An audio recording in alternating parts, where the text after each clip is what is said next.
কোথায় যাইতে পারতেছে না।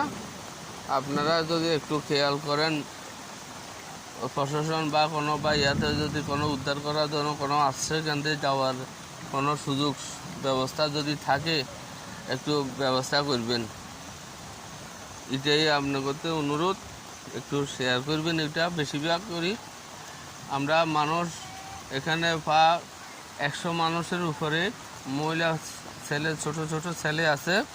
ছেলেদেরকে নিয়ে আমরা এখানে ঘরবন্দি, বুঝছেন। এখন ঘরও জায়গা নাই, ছাদের জন্য বৃষ্টির জন্য ছাদও থাকা যাইতেছে না। এই অবস্থা একটু বোধ ইয়াতে করতেছি। আপনারা যদি কেউ যদি শেয়ার করি, প্রশাসনকে যদি বলেন কিছু বা আমরা এখান থেকে উদ্ধার করে নেওয়ার জন্য, তাহলে একটু ভালো হবে, বুঝছেন। তো এটা আর কি, দেখেন পানি, ঘর পানির ভিতরে।